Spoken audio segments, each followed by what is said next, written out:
Hello and welcome back to The Unbelievables, hosted by your dynamic duo, Hassan and Aban. Hello, everyone.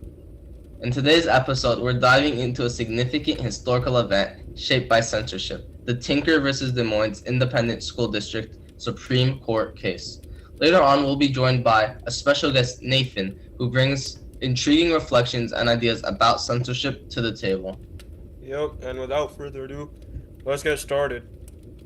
Now then, let's briefly dig into the background of the case. The case has to do with the American War with communist North Vietnam during the 1960s. Now, this war was quite costly to our army, with a total casualties on the American side amounting to about 90,000 personnel. Additionally, the war was very difficult strategically due to Vietnam's geography, which consisted of jungles and hills, and Vietnam's use of guerrilla warfare, which uses strategies like ambushes, booby traps, and blending in with the civilian populations. These issues led Senator Robert F. Kennedy giving a speech in Chicago that proposed the withdrawal of military from Vietnam. He exposed that progress was minimal. Alban, would you like to introduce how this case began? Sure. So pretty much, as you mentioned, Kennedy's speech, it gained the support of many, including 3 students from Des Moines Independent School District who decided to show support for this proposal by wearing black armbands. And the students that wore these armbands were John Tinker, Mary Beth Tinker, and Christopher Eghart. However, the principal of their school, they eventually found out about their plans and decided to put a ban on wearing black armbands, with the consequence of suspension if violated. The principal of the school feared that wearing these armbands would cause a disruption in the learning environment. However, even with the threat of suspension, the students persisted in their choice to wear these armbands, and thus they got suspended numerous times. After they finished their demonstration of support for Kennedy's proposal, with the assistance of their parents, they sued the school district, claiming that it violated their right to the freedom of speech. And this case made it all the way to the Supreme Court, after being ignored in the lower courts and being appealed in the Circuit of Appeals. Thank you, sir. I personally think it's kind of crazy how something as small as armbands can entail such a consequence. How about you? Yeah, I think it's quite interesting. Who knew that this case would get that deep? Yeah, so anyways, what was the ruling and what are your thoughts on the ruling? So basically, to keep it short, the court essentially ruled that schools do not possess authority over students' fundamental rights, because that would be totalitarian and also anti-democratic. So subsequently, authorities also cannot control the right of students to freedom of speech. Students may express themselves however they will, as long as they don't quote-unquote disrupt the school's primary function. And that function could be things like teaching, administration, etc. Disrupt is an interesting word, and specifically in the case, they say that disrupt could be flexible depending on the situation.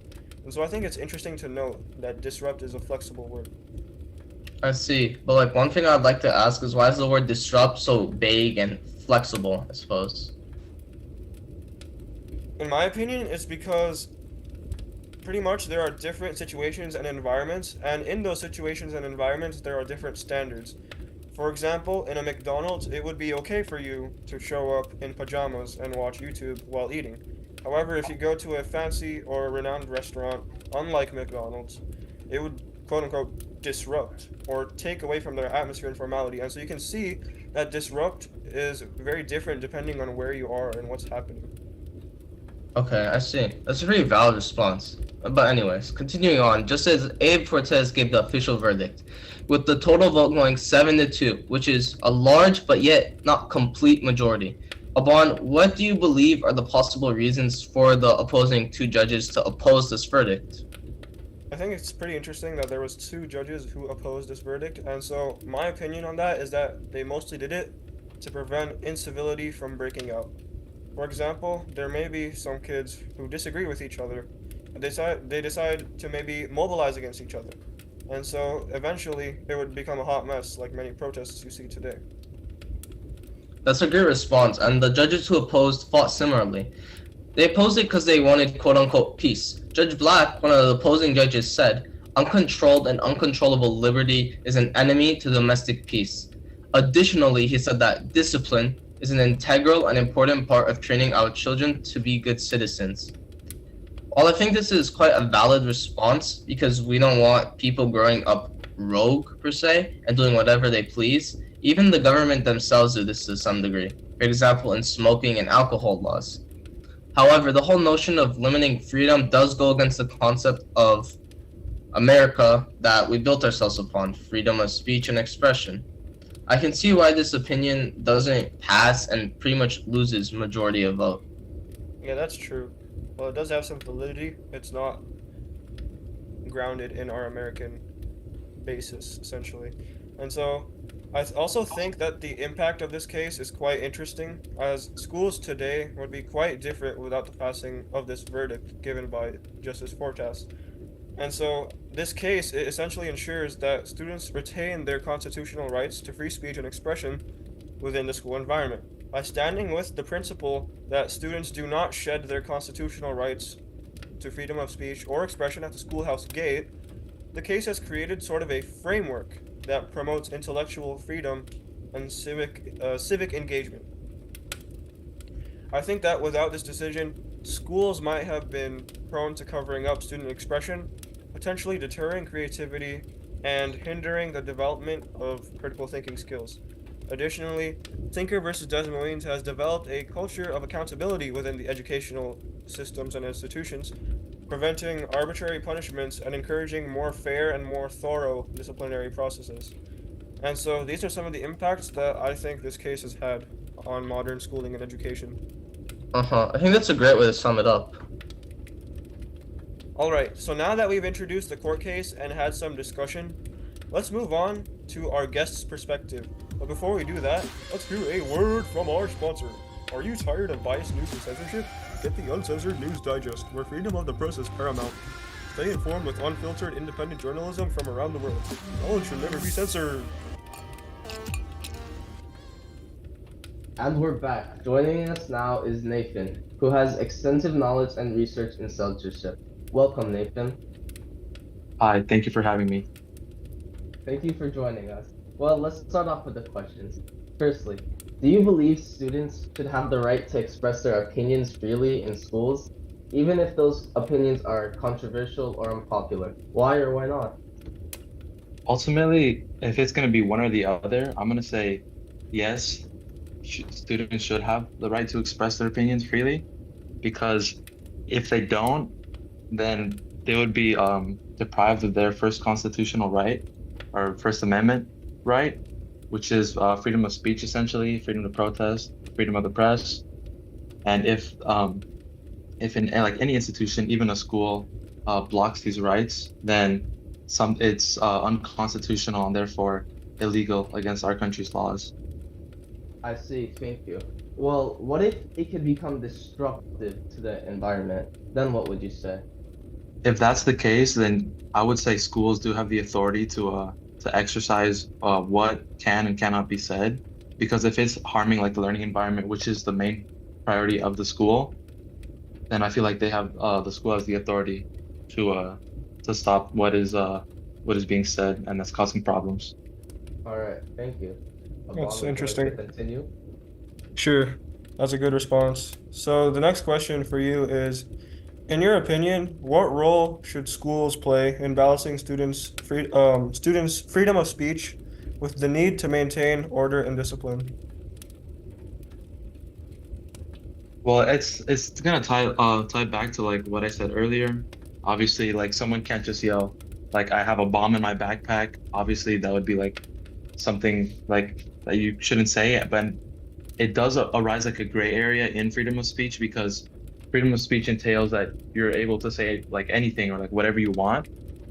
But then again, if you say something that dangerous, then something has to be done, because you're putting other people in harm, or under the assumption that they are in harm.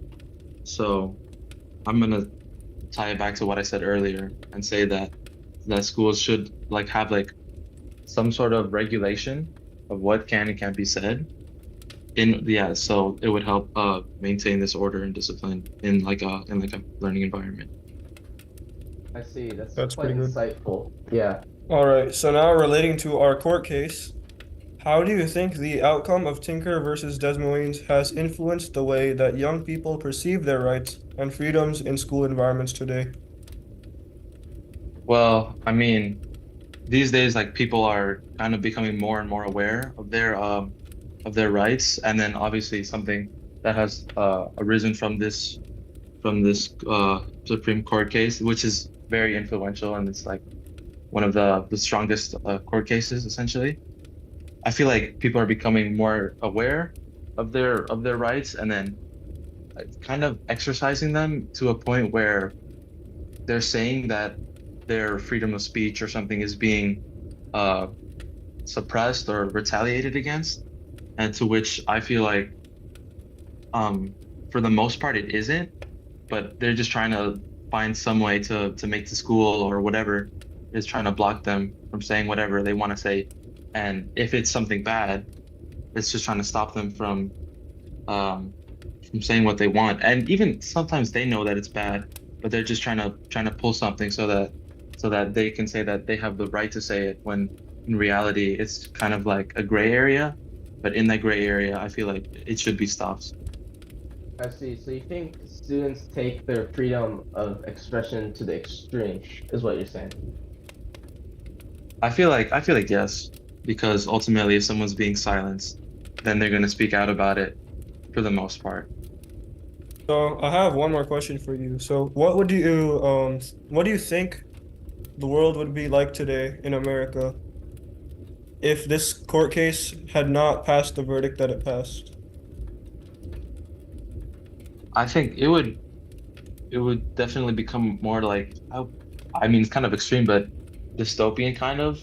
I don't know if you guys are aware of the text, George Orwell's 1984. I feel like it'd be something like that, where there's like a higher power that's trying to silence the people. I mean, I know it wouldn't be as strong in the public, but in the schools, certainly pretty strong, because people wouldn't be able to say what they want. And then when they don't get to say what they want, they feel like they can't really express themselves for who they are, which violates like essentially our country's own ideology, like the land of the free. You know, America, you're supposed to be able to say whatever you want and get your opinion out. Yeah, That's a that's great true. reference, and I feel like it also connects to Fahrenheit 451, where people aren't allowed to express their love of reading and education and deeper thinking. And also like the Hunger Games, where the lack of the ability to speak up leads people to becoming oppressed and things like that. So yeah, there's definitely the issue of becoming dystopian if this case did not pass. So that's a great response.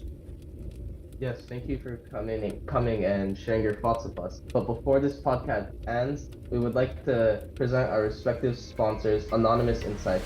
Unlike the court case where you can face trial and shame for your political views, Anonymous Insights empowers you to share your ideas, views, and perspectives anonymously, 100% anonymously. No longer do you have to fear about being judged by the world.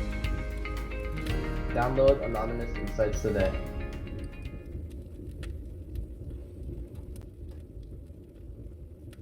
And with that, we reached the end of another enlightening episode of The Unbleepables. We hope you've gained valuable insights into the Tinker versus Des Moines case and its enduring impact on our society today. Join us next time for more thought-provoking discussions, and until then, stay curious and keep questioning the status quo. Goodbye for now.